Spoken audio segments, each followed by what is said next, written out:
you might be thinking, oh my goodness, I've got to this point in the year and I've got this amount of self-assessments to do. I'm going to have to work over Christmas. What have I done? Whoa, stop and think, okay, maybe at this point in time, you have not got it all figured out for this year. But something we can learn is, what have I not done this year to get myself at a good point? How can I make next year, what would I have done differently to be in a better position this year? And how can I make a plan for next year? You're listening to the Bookkeepers Podcast, sponsored by Xero. I use Xero's accounting and bookkeeping software to manage my clients' accounts, and I love it. If you haven't tried it yet, head over to xero.com with an X, and you can either start a free 30-day trial or sign up to Xero's partner program to join their amazing community of forward-thinking accountants and bookkeepers. Hi, and welcome to the Bookkeepers Podcast. I'm Zoe Whitman. I'm here with Joe Wood. It's just the two of us, Joe. How are you? Yeah, I'm good. I do love a little podcast where we just have a little chin wag. It's good, isn't it? I love it. We've got lots going on, and it's the beginning of December right now, and we're thinking about winding down, and we've just been talking about our own team and who's off at different times. So we know it's a really important thing to make sure, like when you started a business so you had flexibility, it's really important to make sure that flexibility allows you to have a bit of a break. Actually, this is relevant whether you're going into Christmas holidays or any other time of year, having some time off in the summer. And we wanted to talk to you about some ideas for how to make sure that you do get that break, because we need it. Yeah, we all set up our businesses because we wanted flexibility. When we think about, moving out of employment, we usually think about, I wish I didn't have to ask permission to have some time off. And something that's funny happened this week and proves this point really well, that actually what we tend to then do is work more. So on Monday this week, it was my birthday. Do you think I thought of booking it off? No. I still worked, not lots. I was mindful around it, but I didn't think about booking holiday, because this is what happens when you're self-employed, you work for yourself. You think, well, it's just another day. Whereas when you work for an employer, I think you plan your holiday. So I think we need to get better ourselves at realizing that we still need to have a break. I'm obviously still learning this. And also, when you really enjoy what you do and you love what you do, you don't necessarily crave that break as much as when you crave the break when you're working in employment. I think that's more the point. I don't feel like I need to escape. No, so it doesn't feel like work. It feels like, so we often talk about work-life balance, and actually I feel like it's just life, and I love what I do, so it doesn't feel like a slog and a job. It feels like it's life. But although it feels like that to you, it doesn't feel like work, which we can use as an excuse, like a massive excuse to work all the time. If you were to ask someone in your family, and like I have very small children who are very honest about how they feel about things, am I working? And they'll be like, yeah. Why are you working all the time? Like, yes. It isn't like work. And you can't explain that to somebody else. So actually, if we were to put ourselves in the shoes of somebody else who loves us, are we really taking a break? Yeah, and the thing is as well, they want to spend time with you. I was very lucky. My children are a bit older, and I went and made a wreath on Monday night with my mum and my sister, which was lovely. And do you know what I really enjoyed about it? We was just discussing about how we take a break, because actually I feel like I have escapism and I feel like I'm taking a break sometimes when I'm in the middle of a spreadsheet or I'm in Xero. I mean, because that's, I do find joy in what I do, but actually I really loved making a wreath, which was really like creative and using my hands, and I had dirty hands and I was using wire, and everything was muddy and messy, and it was creative. So there wasn't black and white answer, which I think as bookkeepers, we are very naturally like to have something that is finished and perfect and, reconciles. And you can't do that with foliage. So it was quite nice to be like, oh, how is this going to work out? I don't know how this is going to work out. And as somebody who identifies as a little bit of a control freak, I quite liked the fact that I didn't know what the end result was going to be, and I just had to kind of succumb to it. And what I found was that time went by really quickly. It was like I didn't even finish my drink. I was like, oh, I'd forgotten about that. And there was a different kind of escapism. And I thought to myself, oh, this is what I experience in work, but there are other ways of doing this. And we've been thinking about how we can do that as a family more. And if anyone knows me, I love a bit of true crime. And me and my daughter were talking about that there are these online, you can buy these interactive games that you can use on a laptop, and you get sent a pack in the post, and you have to, and we was like, oh, what if we did something like that as a family? Like, how can we create like these kind of escapism moments, but together as well? So anyone got any top tips or know where to get the best one from? I want to know. Yeah, I was thinking as well what you said about using like the creative side that you don't always think you have, which you totally do. But you just show it in a different way to what you think is creative, I think. Yes. But there's something about using a different part of your brain, and you know how they say that a change is as good as a rest. It's not about just like, I think we think that taking time off means we have to sit down and watch the TV or something. I think that. Yeah. I think, oh, I'm having time off. What am I going to do? I'm going to be so bored. I don't know what I'm going to do. I can't go on holiday. I can't sit on the sofa and just watch TV. I don't know how to do that. But actually, like using a different part of your brain, just like taking a different route to the shops or something, or driving a different way into town that you don't normally go. It sort of challenges you, and there's lots of science about how that makes you more creative because you look for different solutions in different ways. We don't do that if we're in routine and we're working at home in the same place every day, doing the same things. It's hard to use that creativity.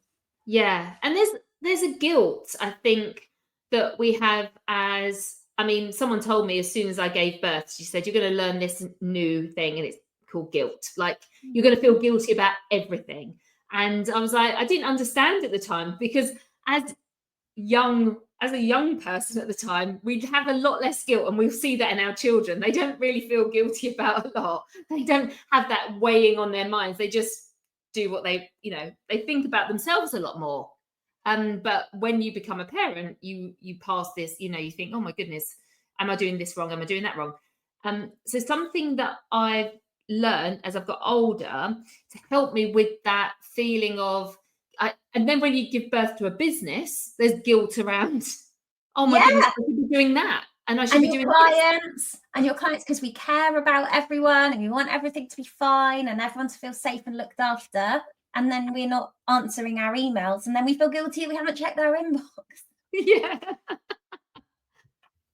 There's this. So something that's helped me with this is learning to be intentional when I'm choosing to do something.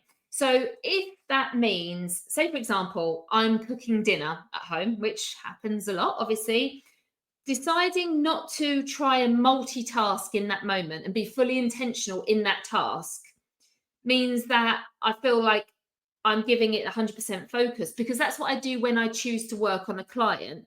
So I think, or if I'm doing some housework, just be fully in that and not trying to be, I'll do that and listen to something else and try and learn at the same time, because I feel like then when you wear lots and lots of hats, but I felt like sometimes I might be wearing 3 hats at once, and then I wasn't giving anything my sole focus, that built guilt. Whereas when I feel like I'm fully intentional in whatever I'm choosing to do at that moment and giving that my focus, it felt really good. So for example, even if it's like, right, I've got half an hour in between calls, I'm going to go and interact with my family or children, like be fully focused. Don't be looking at the phone as well at the same time. That's been a top tip for me. I like to do, I suppose, like with your wreath thing, like doing something in my house. I do like to clean and listen to something at the same time. Like I feel like, oh great, I've got like an hour or 2 of cleaning. I'm going to deep clean everything, and I'm going to like get into my own little world and listen to an audio book or something that I've saved up. So I suppose it's different, but I do like I completely, we can multitask, but what I mean is if I feel like I'm listening to something like a course, Say, for example, if I'm trying to learn something, and then I will be doing something and think, oh, I need to go back and listen, and I feel like I'm not getting it. If it's something that I feel I can listen to at the same, of course, that's good. Yeah. Okay. So let's talk about taking a break from work, because we're live at the moment, and I've just seen this comment from Alan, who says, "Too true. Employees get 4 weeks. I'm pretty sure I've had 2 weeks this year. The odd day off makes me feel guilty." And like, I can think I get it. Like, my husband works at home as well, and we were talking one day about going out for lunch, and then I feel bad, like I should be working, but I'm self-employed, so I can go out for lunch if I want to. That's okay. I haven't got to ask anybody. But I think we're always thinking I need to maximize my time all the time, and then we do more. And actually, you know what, Joe, in the Bookkeepers Collective, we teach about pricing. There's a whole collection about pricing, and one of the things we ask everyone to do is work out what their minimum hourly rate is based on the time that they're available for work and various other things. And when we do that piece of work, we always are surprised by how much? How much other stuff goes into your time that isn't all chargeable, and how much that dilutes your hourly rate. So the more you're working, the more you're diluting your earnings. And so we think we're charging something an hour, but actually we're probably doing an extra hour of work because we're just enjoying clicking around and doing the stuff, opening our computer when we're supposed to be having a rest. And all we're doing all the time is kind of devaluing, or there's like a feedback loop where we're devaluing the price of our work to ourselves because we're taking longer. And then that feeds into why we teach not to charge an hourly rate, because you need to have a value proposition. Because if you started like that, would not, like, the hourly rates or the time that you're working, you need to be charging more for, because you're doing so many other things than just the charge for work.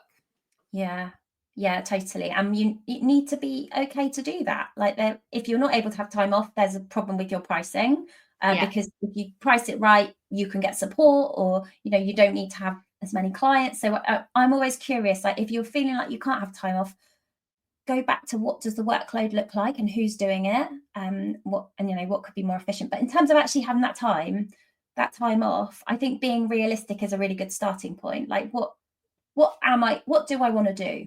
And intentional, exactly like I said. Like, maybe it's a case of looking at the diary, and sometimes I think you might be thinking, oh my goodness, I've got to this point in the year and I've got this amount of self-assessments to do. I'm going to have to work over Christmas, and it's not gonna, like, what have I done? Right. So whoa, stop and think, okay, maybe at this point in time you have not got it all figured out for this year.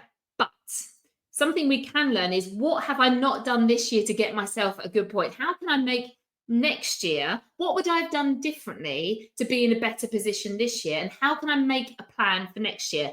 Hey, it's Zoe here. I just wanted to check in and see whether you have joined our free Facebook community yet. It's called the Six Figure Bookkeepers Club. It's our free community on Facebook, and it's a great place to go and connect with other bookkeepers, ask questions, and hear about best practice in the industry. Come and join us by going to sixfigurebookkeeper.club. It will take you straight to the Facebook group, and we'd love to see you there. And then when you start thinking of the things, I reckon when you start implementing them now, you can make this year better. But I think sometimes we feel like this urgency, and we're like, well, nothing can change this moment in time. I'm where I'm at, and whatever they're talking about, I can't do it. So I often say to people, think about in the future, how could you make it better in the future? And when we open up our mind to thinking about the possibilities, sometimes we're like, oh, actually, I could do that now, and that would make it easier.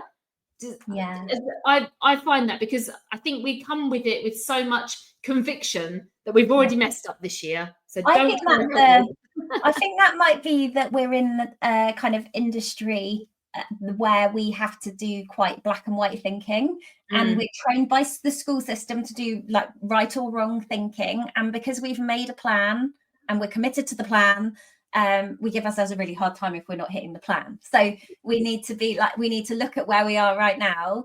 And sometimes it's that the plan wasn't realistic, like our expectations weren't right. And Joe, actually, look, what you just said about like, what did I do wrong? How can I make it better? There's probably loads that you did that's good. So you could look back and say, what did I do really well that's helped me? Okay, how can I do more of that? And you mostly have learned. I was speaking to a bookkeeper today who had an experience and things had gone bad. And I said to her, well, the great thing is you will never experience that again, because you now know that that was the wrong way to do things. And actually, this is where, like, just living and going through things and making mistakes makes you better. So you're mostly in a much better position now than you were maybe a year ago or 3 years ago. And so definitely celebrate what you have done right. Yeah. So we all want to have a bit of time off. And I think what we need to do is be realistic about what is that time off, whether you are having like 2-3 weeks off, or whether you're going to have like a couple of days off for the big days, and then there's going to be a bit of work around that. What we need to do then is think about the communication, because our clients need to know. So to avoid that guilt, actually not just from a client's point of view, but from a family point of view as well. If you're feeling bad that you're not doing all the things, being with your family, actually sort of setting those expectations is really helpful. To say, I'm going to work on Mondays, for example. This is what I'll be doing, and this is when that will be finished. So everyone knows, you've decided, they know. You can be realistic about your expectations for that time. I think that's so true, because with little kids and bigger kids, with family members, sometimes it's just the lack of communication that is a trigger. So like my teenager goes, you never tell me anything. And I'm like, okay, I definitely did tell you, but maybe you haven't remembered. So again, how do we make it really clear so that everyone's happy? Communication isn't a one-sided thing, is it? It's like, how do we need to get that feedback loop from them? So we might think as well, when you think about this from a client's point of view, that us sending an email or putting a post on social media says, I'm closed on these dates, that they're going to be aware of that and know from there what your boundaries are. But it's probably more than that. It's probably more like, I'm going to be unavailable, email them, make sure that they have confirmed in some way. And maybe that's about them coming back to tell you their hours, or scheduling their meetup with you in January, so it's in the diary, and like you've handed that whole loop has been filled. So you've said, I'm away, let's catch up when you're back, here's how to book in, and then they book in, and then they've seen the email, they know you're away, and they know that they're catching up with you when you're back. Yeah, that's really nice, isn't it? Actually, maybe you could reach out and say, just checking in, obviously that I'm going to be having some downtime over Christmas. I'd love to check in what your schedule's looking like, and maybe we can catch up. You are taking control of the relationship and the communication. And I've always found that if I've got something set in the diary in the future, that my client then knows that that I've thought of them, and that I can actually tick that off the list. And that's like, okay, that's sorted. I will be speaking to them then. Yeah, nice.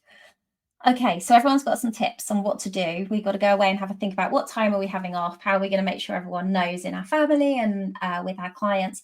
What are you going to do, Jo, to keep you away from your computer over the holidays? Have you got a project? I know you made wreaths the other day, but what are you going to do? I definitely want to have some. We've had a bit of a move around and stuff. We moved all of our games out of our garage and have put them in the cupboards in the living room. And so there's a couple of things. One, we're starting out Gavin and Stacey. Like if you start today, the 4th, then if you watch an episode a day, then by the time you get to Christmas Day, the Christmas special, you'd have done all of the episodes and you can watch the final Christmas session. I love how your brain works. That's what me and my teenagers want to do. So that is my intentional time with my kids. They really want to do that with me. I reckon some of them might binge watch a few more, and then I might be left on my own. But anyway, that's one thing, which is a real chill out. And I want to be even being present while watching TV, because if we have our phones in our hands doing something else, that is not being present. So I'm going to do that. I want to, I've got some puzzles. I haven't done a puzzle since 2022. Nice. And I really want to do a puzzle. And also we have invested in some like colouring in. I've got a nice colouring in book, but I've bought some more, and I've got some pens come in. So I'm looking forward to doing something else. That creative thing, I still need to be doing something. Even if I'm meditating, I'm still listening to a guided meditation. I struggle to completely do nothing, but I think we can be intentional and be really clear with boundaries. and me and you need to do this. Like, we are sometimes the worst, aren't we? Because what will happen is me and Zoe we've decided we're stopping work on the 20th. But when we then have nothing in the diary, we get really excited and we have all these ideas. So we're going to have to like champion each other. I think we need to find a way to collect the ideas so we don't stress about missing the opportunity of the idea, but have a big break. And the team know, everyone knows. So everyone in the collective knows they're all having a break, and we'll be having a break from our live sessions, but we need it. I think you come back really refreshed and it's good, and you get this new energy for the new year, and I'm excited. I don't know what I'm going to do though, Jo. I think I might take a leaf out of your book and get some colouring.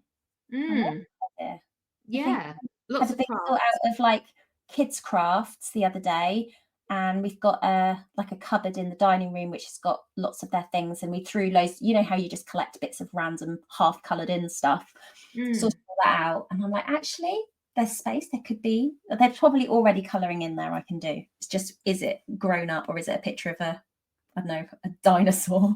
Maybe, well, that's it. Adult colouring in is meant to be very therapeutic.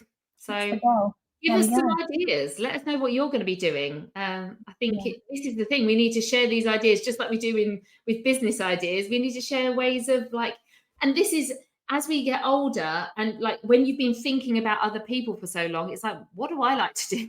So, I need to do, and I want to get out. I'm going to get out the house, lots of dog walking, and things like that as well. Intentionally stepping outdoors every day will be good. So good, especially this time of year when there's not a lot of light, and it's so good for you for sleeping and things like that. Yeah.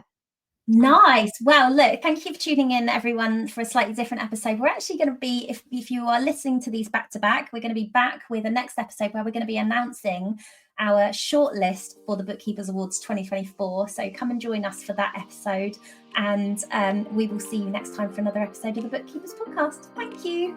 Bye. Thanks for joining us for the Bookkeepers Podcast. Why not join us in the Six Figure Bookkeepers Club at sixfigurebookkeeper.club, or visit our website sixfigurebookkeeper.com.